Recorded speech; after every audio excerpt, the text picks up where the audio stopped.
Go. Oh! Sorry, I was just emptying the chamber pot. And this is usually a job for the youngest of the family.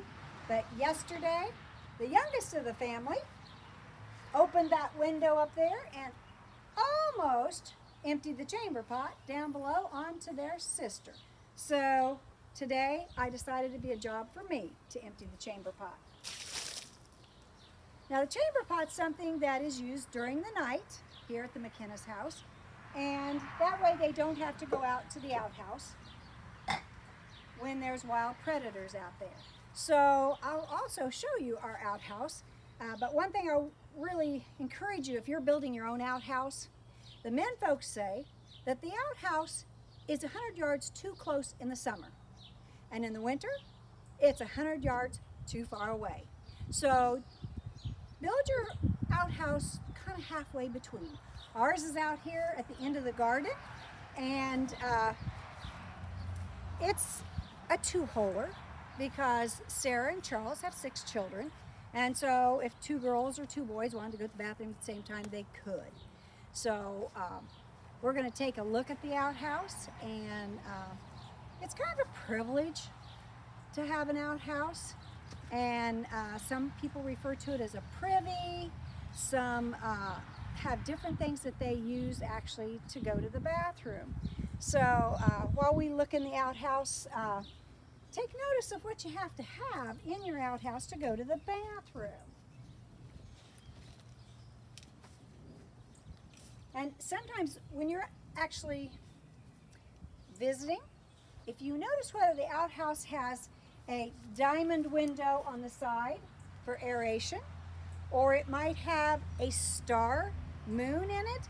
The star moon's the side for the boys, and the side that has the crescent moon is for the girls, and it might vary, but usually it's really a vent window. So let's take a look inside. So the McKinnises have a 2-hole outhouse, and in the outhouse, if you've got to go to the bathroom, and I'm just going to step in here, and I might have a seat here, and if I go to wipe, I might need this corn cob, and if not, it's a privilege to have corn husks, because you know what you need to do with those? That's to wipe. So, but if you don't have corn cobs, you don't have corn husks, you might just have some dry leaves. Just make sure they're not 3-leafed dry leaves. Now, the outhouse is usually dug about 6 feet down, and that way it gives plenty of room and aeration. And sometimes the folks would actually hide some of their possessions in the outhouse. They might hide coin under the seat. They might even use it to throw in old bottles or old cans. So, but I encourage you to dig it a little deeper if you're going to use it for that privilege too.